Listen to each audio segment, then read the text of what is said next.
Bonjour à tous, merci encore de votre fidélité. Je suis très heureux de vous retrouver pour ce nouveau numéro de School TV Le Mag. Une demi-heure, vous le savez, sur la scolarité de vos enfants, avec à chaque fois une thématique forte et une initiative, qu'elle soit locale, avec très souvent une consonance nationale, avec Adrien Fontenot. Salut Adrien. Salut Patrice. C'est parti pour le sommaire de cette nouvelle émission aujourd'hui. Eh bien, on s'intéresse à tous ces enfants en situation de handicap qui sont en entente, encore et toujours de scolarité. L'UNAPEI tire une nouvelle fois la sonnette d'alarme avec sa campagne « J'ai pas école ». L'école pour tous, priorité du quinquennat Macron, mais la réalité est tout autre. Les inégalités sont croissantes et les parents d'enfants en situation de handicap sont littéralement livrés à eux-mêmes. État des lieux dans un instant. Et puis dans sa loupe, Adrien Fontenot nous parle de ces fameux AESH, accompagnants d'élèves en situation de handicap. Ils se font de plus en plus rares. On voit ça dans l'expression orale.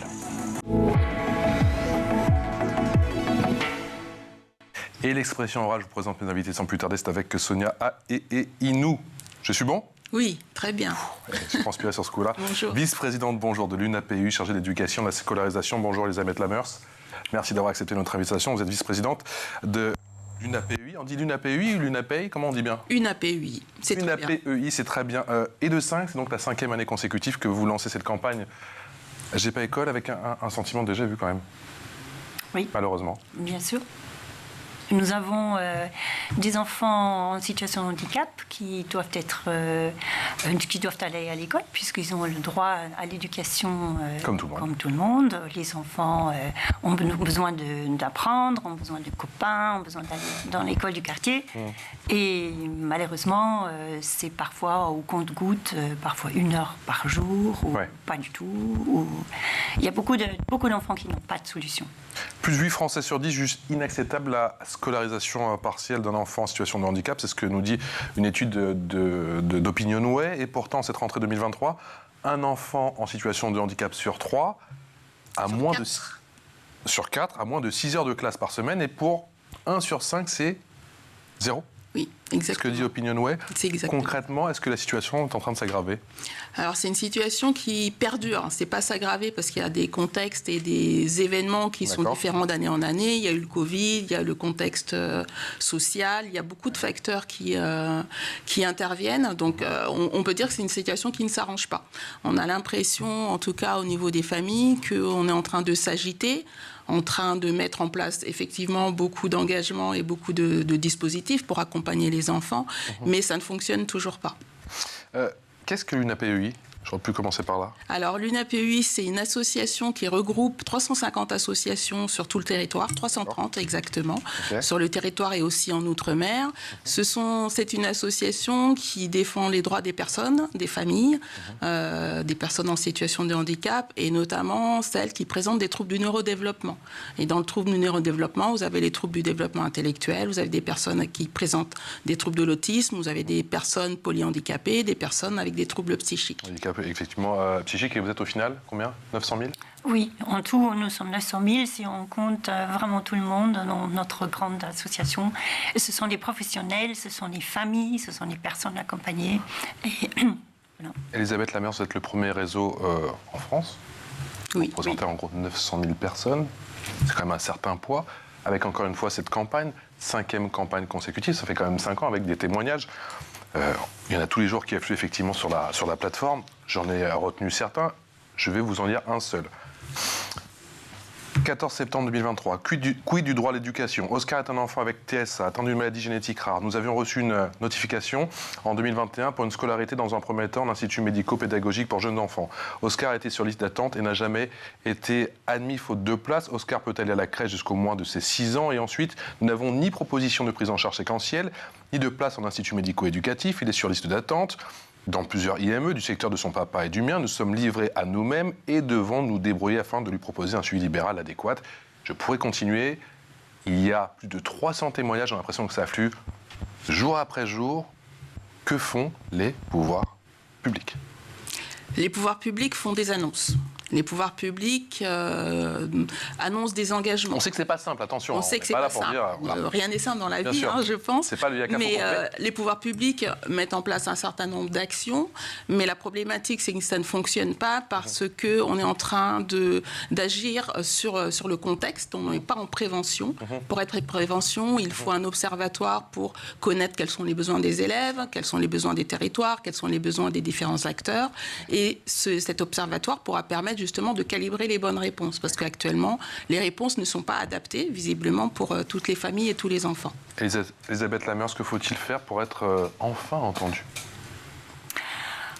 Pour être enfin entendu, je pense qu'on est entendu, mais il faut mettre vraiment aussi le travail des parents, je veux dire des professionnels et de l'éducation nationale. Je pense qu'il faut que ça ait un travail en commun. Il faut profiter de l'expertise que le médico-social, c'est peut-être un mot un peu bizarre, mais c'est ça que ça veut dire. Ce sont des gens qui sont formés en autisme, qui sont formés à accompagner des personnes avec troubles de comportement. Ouais. Et il faut trouver des partenariats. Il faut aller de pair, il faut vraiment faire un projet pour l'enfant. La base, c'est où le départ, ça doit être l'enfant, les besoins de l'enfant. Et ensuite, on adapte l'environnement à l'enfant. La difficulté, c'est que l'accompagnement doit être personnalisé à chaque fois, c'est ça ? Bien sûr. Chaque handicap est différent. On ne peut pas dire que c'est un autiste et hop, il rentre dans une case. C'est pas possible. C'est un enfant qui présente des difficultés et il faut prendre en charge ces difficultés. Et le local, du coup, c'est le levier le plus puissant en attendant l'aide massive, la volonté politique ? Alors, le local et les différents intervenants, vous avez des enseignants qui mettent en place un certain nombre de choses et ça fonctionne. Sur les territoires où ça fonctionne, c'est que vraiment la coopération entre les différents acteurs qui interviennent sur la scolarisation, les enseignants, les AESH, les collectivités, l'éducation nationale, quand ils arrivent à mener un projet d'établissement, un projet de société, ça fonctionne bien. Parce que comme le disait Elisabeth, ce qui est important, c'est que ce n'est pas forcément le handicap, c'est les retentissements du handicap sur les apprentissages, sur la communication, sur la vie sociale, et comment l'école est à même de mettre des moyens et de réfléchir à comment organiser et coordonner tous ces acteurs-là pour que le projet d'école puisse se tenir et que chaque enfant, quelles que soient ses possibilités, capacités, difficultés, comment on va construire l'école et créer des conditions pour pouvoir scolariser correctement les enfants. Comment vous accompagnez les parents aujourd'hui ? On a l'impression qu'ils sont parfois perdus, totalement déboussolés. Alors, vous avez des parents déboussolés, vous avez des parents en colère, vous avez des parents qui sont déprimés, vous avez quand même un contexte familial qui est déséquilibré. Justement, quand vous avez un enfant qui va à l'école 1 heure par semaine, que fait-il le reste du temps ? Donc, le parent va faire le rôle de l'enseignant, le rôle du médecin, le rôle de l'accompagnant, et tout à domicile. Donc, il ne peut pas travailler, et ça crée un contexte de précarité important pour les familles. Donc, vous avez des familles qui sont en réelle difficulté, qui ne savent plus vers qui se tourner. L'UNAPEI, quand elle a lancé cette plateforme, c'était justement pour montrer, pour rendre visibles ces situations-là, parce que les parents ne se sentent pas entendus et ne se sentent pas suffisamment accompagnés. Adrien. Vous êtes dans une situation d'urgence et pourtant vous parlez d'une situation qui perdure. Comment, du coup, on n'avance pas sur ce sujet-là ? Vous parlez d'enfants qui sont laissés pour compte, en fait, finalement. Oui, les enfants sont laissés pour compte, finalement. On les disqualifie, en fait, dès l'école. On les prive d'un avenir. Et on essaie d'opposer aussi un milieu spécialisé avec des professionnels qui ont une certaine expertise et un milieu dit ordinaire où on veut que tous les enfants aillent à l'école. Mais évidemment, tous les enfants doivent aller à l'école. Ce n'est pas à partir du moment où on a besoin d'un accompagnement par d'autres professionnels, psychologues, kinésithérapeutes, psychomotriciens. C'est pas parce qu'on a des besoins de soins et de soins médico-sociaux qu'on ne peut pas être scolarisé. Et cette difficulté-là, on n'arrive pas à passer au-delà. Et puis on nous a longtemps parlé de l'école et de l'égalité des chances. Aujourd'hui, les enfants handicapés n'ont pas les mêmes chances que n'importe quel enfant. Clairement. Même les parents n'ont pas les mêmes chances parce qu'au niveau de socialisation, quand votre enfant ne va pas dans l'école du quartier, comment vous faites des amis ? Les amis se font à la maternelle et à la primaire, tout le monde le sait. Et il faut aussi permettre à la société d'évoluer. Si ces enfants sont invisibles puisqu'ils sont à la maison, parce que où est-ce qu'on les garde à la maison ? C'est un problème plus global aujourd'hui que simplement à l'école ? Bien sûr, parce que la société doit être aussi... on parle toujours d'inclusion. Inclusion pour pratiquement tout le monde, ça veut dire que vous avez un enfant handicapé, on voit si ça rentre dans la case école, s'il est scolarisable. C'est pas ça l'inclusion. L'inclusion, c'est la société qui doit vraiment accueillir l'enfant et qui doit faire en sorte que les autres aussi jouent avec, font avec les difficultés, acceptent les difficultés et qui puissent évoluer dans un contexte comme tous les enfants. Sonia et Inou, c'était une promesse du quinquennat Macron. Vous avez le sentiment que la promesse est non tenue? Oui. Oui, parce que visiblement, vous avez toujours les familles, même celles qui ont témoigné il y a 5 ans, elles témoignent encore parce qu'elles n'ont toujours pas de solution. Les enfants grandissent et on leur promet, on leur fait des promesses sur des mesures qui vont se développer d'ici 2027. C'est ça.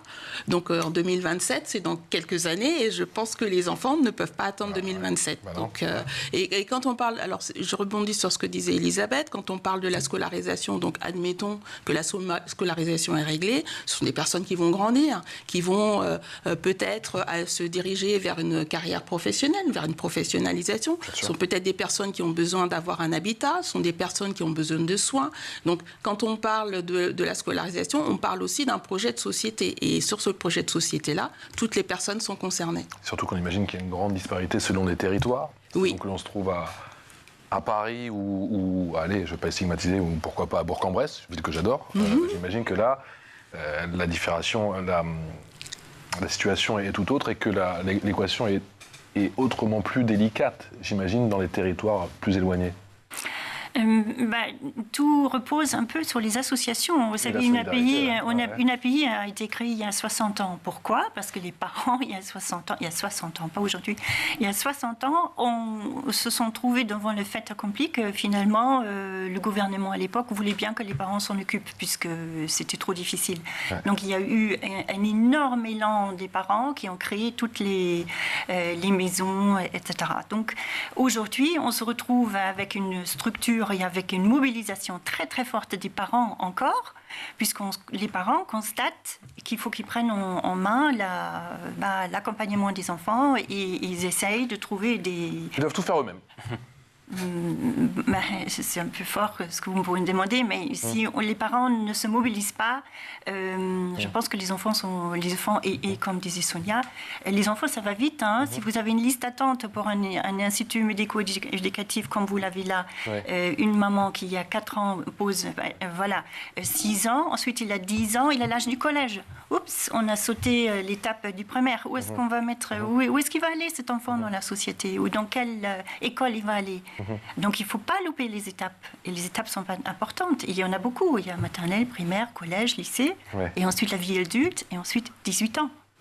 Voilà, c'est tout cet accompagnement au long de la vie. C'est un parcours de vie qu'il faut prendre en charge et qu'il faut aménager pour la personne qui a des difficultés, parce que la société impose certaines normes et ces normes, certaines personnes, elles ne peuvent pas les remplir. Ça fait 5 ans, je disais, que vous lancez cette campagne J'ai pas école, avec à chaque fois des témoignages poignants, des témoignages très forts. Est-ce que vous arrivez à mesurer l'impact à chaque fois de cette campagne? Est-ce que vous avez le sentiment d'avoir des résultats pendant quelques semaines, et puis après, ça retombe un petit peu?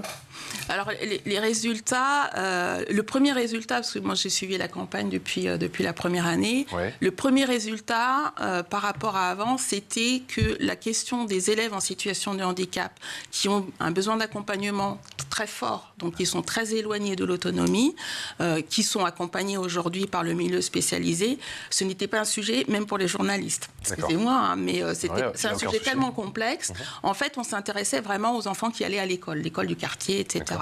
Mais on oubliait ces fameux enfants qui sont accompagnés par des établissements médico-sociaux ou avec des professionnels qui ont une formation assez particulière. Et maintenant, ça a été mis en lumière. Donc ça, c'était déjà un premier indicateur. Le deuxième indicateur, c'était d'interroger les associations de l'UNAPEI pour savoir quels étaient les leviers et les freins qu'ils avaient constatés par rapport à cet accompagnement à la scolarisation et dans les apprentissages. Donc, ils ont témoigné, les établissements, en disant, voilà, quels sont les leviers. Les leviers, c'est la bonne coopération. Les leviers, c'est la formation des professionnels. Les leviers, c'est de collaborer les uns et les autres et d'inclure aussi les familles qui sont partie prenante et acteurs dans la scolarisation. Et les freins, c'est effectivement la mauvaise coopération, la disharmonie sur les territoires. Quand vous avez une famille qui habite, par exemple, en Charente-Maritime, qui a un certain nombre d'accompagnements et d'aides, quand elle déménage, on ne lui garantit pas de retrouver les mêmes aides. Elle peut se retrouver avec aucune aide du tout. Donc il y a ça aussi qui est comme frein. Donc il y a tout un tas de freins comme ça. L'année suivante, comme on n'a pas de chiffres, pas d'observation au niveau du gouvernement, on a lancé des indicateurs. Et les indicateurs, c'était de savoir, pour les enfants que les associations de l'APEI accompagnent, combien d'heures de scolarisation ont-ils ? Vous avez lancé cet indicateur en 2022. Alors voilà, ça donne quoi? Parce que là, on est en 2023. Est-ce que vous avez déjà les autres chiffres pour qu'on puisse comparer d'une année sur l'autre? Alors, là, ça va devenir intéressant. Alors, ce qui est intéressant, c'est que d'une année sur l'autre, on n'a pas pris les mêmes échantillons. On prend des échantillons, d'accord? Donc, la première année, on a échantillonné sur tout le territoire sans avoir de filtre ni quoi que ce soit. Depuis la Conférence nationale du handicap, le gouvernement a mis en avant des territoires sensibles. Alors, tous les territoires sont sensibles, mais des territoires qui sont un peu plus sensibles que des autres sur 5 régions. Donc, on a interrogé sur ces 5 régions-là, on a échantillonné. Et on retombe sur les mêmes chiffres qui corroborent les chiffres qu'on avait eus l'année d'avant. Donc, même s'il y a des engagements forts, même s'il y a des dispositifs qui sont créés, même s'il y a des choses qui sont faites sur les territoires, ça ne fonctionne toujours pas et on est toujours dans les mêmes chiffres. Ça ne fonctionne pas ou c'est synonyme que ça va prendre du temps? Parce qu'on sait que des fois, le temps que les dispositifs se mettent en place, il faut, comme le disent les pouvoirs publics, un petit peu de patience, le temps que ça apporte des résultats. Mais c'est peut-être pas votre sentiment, j'ai l'impression. Si je parle de mon expérience personnelle, j'ai un enfant qui a maintenant 30 ans, c'est un homme. Il y a 30 ans, il y a 25 ans, j'étais un peu dans la même situation que les mamans aujourd'hui. Donc j'ai ouvert, avec notre fils, il a ouvert toutes les classes d'inclusion. Ça s'appelait d'abord intégration, inclusion, CLIS, ULIS, etc. J'ai tout fait. Donc c'était quand même il y a 25 ans, n'est-ce pas? Aujourd'hui, j'ai l'impression que les mamans sont au même endroit. Je rencontre des mamans, un enfant autiste, j'ai cru voir mon petit garçon, mon grand en petit, Oscar, pareil, hyperactif, court dans tous les sens, ne parle pas encore. Exactement le même topo. Voilà une AESH qui est mise en place pour que l'enfant puisse être scolarisé avec une prise en charge dans un institut médicatif. Donc le package est super. L'école, le médico-social travaillent ensemble. Un projet pour l'enfant. L'AESH tombe malade pendant 15 jours. Voilà. Comment voulez-vous? Si la maman a pris un travail, elle était toute contente. Elle a dû arrêter son travail. Vous avez dû arrêter de travailler, vous? Moi, je travaille toujours parce que j'ai un trou de à peu près 80 trimestres normalement. Je dis effectivement pendant les jeunes années, les plus jeunes années de votre enfant, vous avez dû. D'accord. Vous avez à chaque fois trouvé le moyen. Il était scolarisé 1h30 par jour. D'accord. Et donc c'était juste le temps de le déposer, de mettre une machine à laver en marche et de revenir le chercher. Voilà. Et il y a la fratrie aussi. On pense toujours, quand on parle d'enfants handicapés, on pense qu'il n'y en a qu'un seul. Oui, ça impacte toute la famille, bien sûr. Oui, bien sûr. Sonia? J'ai un peu le même parcours. Alors moi, c'était pas il y a 30 ans, c'était il y a 18 ans, parce que ma fille a 18 ans. Elle faisait partie, comme on dit, des cas complexes. Donc les cas qui sont très compliqués, difficiles à stabiliser. Et elle a été déscolarisée du jour au lendemain en maternelle. C'est quoi exactement un cas complexe? C'est une étiquette que l'on pose comme ça, ou on sait déjà effectivement ce qu'il y a une pathologie, ou on dit cas complexe, on a tendance de savoir plus précisément ce qu'a l'enfant? Alors, le handicap complexe, en tout cas dans la façon de le définir, il n'y avait pas de diagnostic à l'époque, mais maintenant depuis elle est diagnostiquée, elle est autiste, sévère, avec d'autres choses associées, mais j'ai envie de dire, quand on parle de cas complexes, ce sont des situations de personnes qui ont tellement de retentissement du handicap sur la vie sociale, sur la communication, sur le comportement, sur le lien avec les autres, sur tous les aspects de la vie quotidienne, que ça nécessite un accompagnement très renforcé, parce que c'est une personne qui peut taper, crier, être pas forcément violente, mais en tout cas qui a des problèmes, en tout cas pour vivre dans la société avec les autres. Et ces problèmes-là, on n'arrive pas à les prendre en compte, les accompagner pour que la personne puisse rentrer dans les apprentissages et gagner en autonomie et grandir dans son développement. Donc quand elle a été accueillie en maternelle. C'est vrai qu'elle ne parlait pas, elle était dyscommunicante, comme on dit. Elle criait beaucoup. En fait, elle s'exprimait juste en criant. Dès qu'elle était dans un groupe qui était un petit peu plus important, elle rentrait dans des violences. Elle était vraiment très déstabilisée. Donc, ça a été compliqué pour la première année. Alors, il faut savoir que la première année de maternelle, elle était dans une petite école avec une maîtresse qui avait 3 niveaux. Donc, imaginez C'était une grosse classe. Ouais. Et la maîtresse a réussi à faire quelque chose. Elle a réussi à créer une ambiance dans l'école. Les enfants ont compris comment fonctionnait Ambre, que quand elle était angoissée, rien que le fait de chanter, ça pouvait l'apaiser, etc., etc. Donc l'année s'est déroulée. L'année suivante, la maîtresse est partie en retraite, une nouvelle maîtresse qui n'a pas eu la même approche, mais peu importe, c'est pas grave, et qui s'est retrouvée débordée par la situation.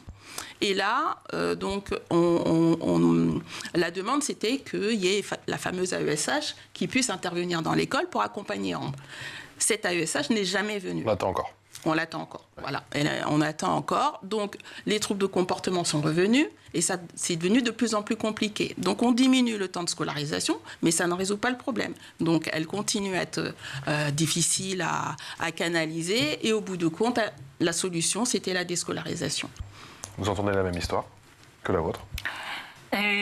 Oui, c'est un enfant hyperactif qui ne parle pas. Déjà, je conçois, je veux dire, quand on est parent, on doit aussi apprendre à affronter le handicap. On n'a pas appris, on ne nous a pas dit que vous allez avoir un enfant handicapé, on vous fait une petite formation avant l'accouchement, comme ça vous savez faire. Non, on se retrouve aussi désemparé avec un enfant et le fait de l'accepter, c'est très très dur. Donc il y a aussi un certain point que je voulais relever aussi, que c'est les enfants que nous accompagnons avec l'UNAPI, souvent sont invisibles, on ne les voit pas. C'est difficile de sortir, c'est difficile de faire un café avec eux parce qu'ils vont débarrasser toute l'étagère. C'est difficile de faire des courses parce que dans un magasin de chaussures, je ne vous dis pas la joie de débarrasser toute l'étagère des chaussures, etc., etc. Donc la vie devient vraiment, vraiment difficile. Donc qu'est-ce qu'on fait? On se retranche un peu. C'est difficile d'affronter la société parce que le regard, et un sondage récent a démontré aussi que le regard que la société porte sur des parents avec un enfant handicapé qui, devant la caisse, va prendre toutes les chewing-gums qui sont devant la caisse. Vous voyez le topo. Ouais. Voilà, les enfants sont après... Votre enfant, par exemple, vous coupez, Elisabeth, aurait pu participer à l'émission, vous pensez? Aujourd'hui, oui. Oui. Oui. Eh ben, faut qu'il vienne. Ah oui.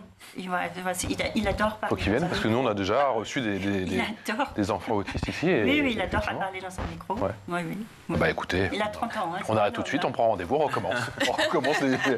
on recommence l'émission. Ce qui est important de dire, c'est que alors, les enfants, mais même les adultes en situation de handicap, qui sont très entravés et qui ont effectivement des troubles de comportement, ils ont aussi d'autres côtés qui sont très enrichissants et ils ont des compétences extraordinaires sur lesquelles il faut s'appuyer. Et c'est ça l'école inclusive, c'est que sur quelles compétences on peut s'appuyer pour pouvoir justement dépasser ces obstacles-là, construire une école pour tous, effectivement, où chacun va accompagner celui qui a le plus besoin d'aide. Et c'est ça l'école inclusive. Il me semble que c'est la NASA qui ne recrute que des autistes. Avec un certain, bien sûr, un certain degré. Non, mais oui, d'accord, on est d'accord. Voilà. C'est quand je dis dans un mariage, j'ai un enfant autiste, c'est pas grave, vous lui mettez un ordinateur et puis vous êtes tranquille. Non, c'est pas ça.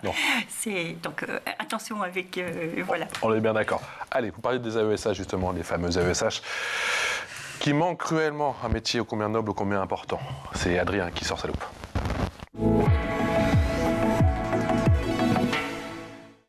Adrien qui fait donc un focus sur un métier déterminant quand il est question d'école et de handicap. Oui, le métier d'AESH, accompagnant d'élèves en situation de handicap en France. Pour la rentrée 2022, on comptait 132 000 accompagnants, un chiffre en constante hausse chaque année, mais toujours insuffisant face aux 430 000 élèves en situation de handicap accueillis dans les établissements scolaires ordinaires. Toujours est-il que l'AESH est essentiel dans une école toujours plus inclusive, et ce, dès le plus jeune âge. C'est ce que nous explique Wafa, accompagnante dans une école maternelle des Hauts-de-Seine. On a un soutien pour l'enseignant, on assiste les enfants, on accompagne les enfants, on aide dans les travaux, dans les activités qui sont dirigées et sous la responsabilité de l'enseignant. Mon rôle est surtout de l'aider, non pas d'assister, mais de l'aider et de l'amener à une certaine autonomie par la suite. Les AESH se décomposent en 3 sous-catégories. L'accompagnant à titre individuel qui assiste un élève dont les besoins sont soutenus et continus. L'accompagnant à titre mutualisé suit quant à lui plusieurs élèves simultanément ou successivement. Et c'est l'équipe pédagogique qui détermine quand cette aide est la plus pertinente. Enfin, l'accompagnant à titre collectif s'occupe d'élèves orientés en unités localisées pour l'inclusion scolaire. Et c'est justement le cas avec Annalise, une élève de 5e en collège en Essonne. Elle est suivie par une AESH et toute une équipe pédagogique. On est 4 à s'occuper d'Anaïs et de tous les élèves, effectivement, et 5 en comptant la coordinatrice qui s'occupe d'elle aussi. Là, ce qu'on va faire, c'est qu'on va retravailler sur la partie 3 du chapitre calcul littéral que vous avez vu avec le professeur de mathématiques. Ce qu'on peut apporter à Anaïs et à d'autres élèves de l'Ulysse, c'est la confiance en soi, la croyance en leurs capacités. Ce sont des élèves qui ont du potentiel. Ils ont beaucoup de choses à montrer qu'ils ne peuvent pas montrer dans le groupe classe. Et dans ce petit groupe, ils s'ouvrent, ils s'épanouissent et ils nous montrent vraiment tout ce qu'ils savent. Sonia et nous, on l'a dit, l'encadrement des élèves handicapés a progressé. Plus de 132 000 AESH à la rentrée 2022 et pourtant, on a l'impression que ce n'est pas suffisant. Comment on fait pour attirer de nouveaux AESH ? Pour redonner de l'attrait à ce métier. Alors, c'est déjà redonner du sens à ce métier. Après, c'est aussi de bien faire attention. L'AESH, c'est pour qui, c'est pourquoi. Vous avez un enfant avec des besoins, un certain nombre de besoins, et qui a besoin d'être accompagné, d'être étayé dans ses apprentissages. Ça, c'est une aide humaine qui intervient individuellement. Est-ce que l'environnement pédagogique est aussi accessible ? Parce que l'AESH, elle toute seule, elle ne va pas répondre forcément à la situation de handicap et sur les retentissements. Et vous avez des enfants qui ont d'autres besoins que les AESH. Donc il faut bien que l'AESH, elle soit une aide qui est attribuée à la bonne personne et que chacun soit à sa bonne place.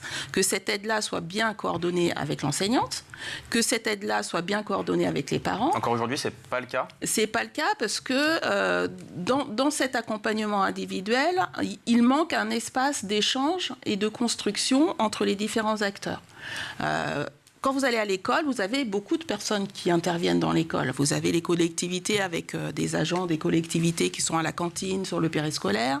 Vous avez l'enseignant qui a une mission pédagogique. Vous avez la famille qui intervient, mais aussi pour donner des clés et des astuces ou aider à la stratégie, en tout cas pour la scolarisation, parce qu'il connaît l'enfant à la maison, mais aussi peut donner des clés. Vous avez l'AESH et c'est comme quand vous faites une recette de cuisine, si tous les ingrédients ne sont pas bien mélangé, votre plat va foirer.